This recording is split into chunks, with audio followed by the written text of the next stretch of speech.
I want to talk about the leadership on Capitol Hill right now, specifically the Republican leadership. It seems as though, Congressman, that one way or another, there's going to be some sort of amnesty. You can call it DACA if you want, but it seems as though the Republican leadership is going to proffer one way or another amnesty on Capitol Hill. Is there any way to stop it? And do you agree with rewriting the law in order to accommodate, what is it now, 1.8 million illegals in this country?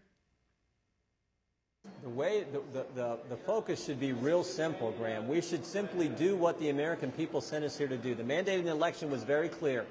Build the border security wall, stop chain migration, end this crazy sanctuary city policy, visa lottery policy, reform our asylum laws. When you do all that, then the American people are saying, okay, now we can also deal with the DACA population. But you have to do it in that prioritizing fashion and in that manner. That's exactly what Chairman Goodlatte, Chairman of the Judiciary Committee, that's exactly what his legislation does.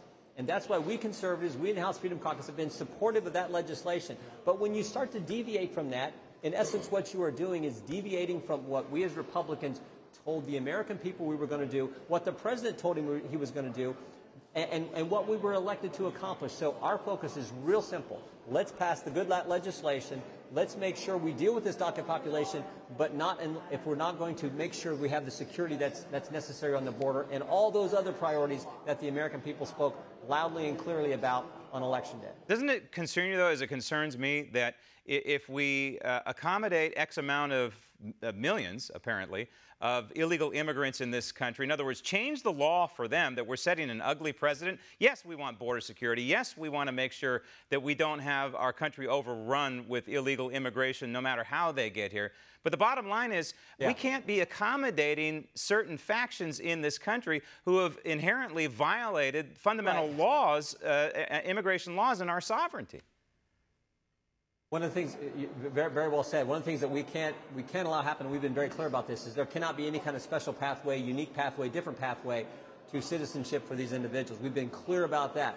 If, in fact, we're going to do all those things I talked about, secure the border, build the wall, get rid of chain migration, end the visa lottery, deal with sanctuary city, all those things, E-Verify, all those things we've talked about, and then we're going to let these DACA population, these individuals stay here who came as kids but are now adults, let them stay here. They cannot get a different and special pathway to citizenship. There is no way we can do that because, once again, that would do just what you described. It would send a wrong message and, frankly, encourage more of that behavior in the future. That's what we have to stop. But we will not stop that if we don't have the kind of bill I just described as the one that passes and becomes law. All right, I got a couple more things I want to talk with you. I appreciate you spending extended time with us.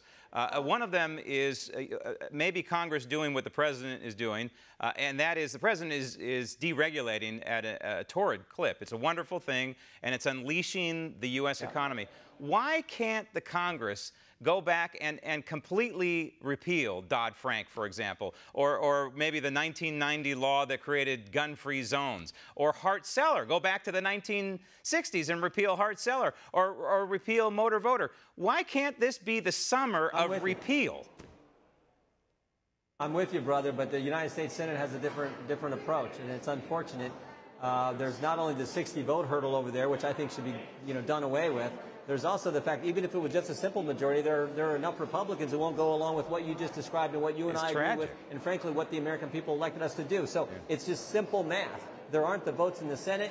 The supermajority rule should change. The filibuster rule should change over there. Yeah. But what we need to do in the House is continue to pass the good legislation that the American people elected us to do, and then talk about it, have the debate, continue to put pressure on the Senate, and hopefully they'll see the light someday. Well, Mitch McConnell, he could change the rules if he would go to the parliamentarian and change the rules, but for some reason, I'm with you. He's more married to the rules than he is the United States Constitution. I can't explain it, but I can explain... Graham, go ahead. The minute the Democrats take over, we don't want it to happen, but if in fact it does happen, Chuck Schumer would change the rules in a heartbeat. So we might as well do it now so we can do what the American people elected us to do. I mean, we saw that on the Obamacare repeal. 6 Republican senators voted against the very thing they voted for 2 years ago. I don't know how you go back home and explain that. The very thing you passed came up for a vote, and they voted different on the exact same legislation. How do you explain that? So, yeah, they should change the rules. I'm all for it, and frankly, if and when the Democrats would be in control, Chuck Schumer would do it right away. Want to see more videos like this? Click on the link below and subscribe to One American News on YouTube, and call your cable provider and kindly demand that One American News is added to your lineup. Call and subscribe today.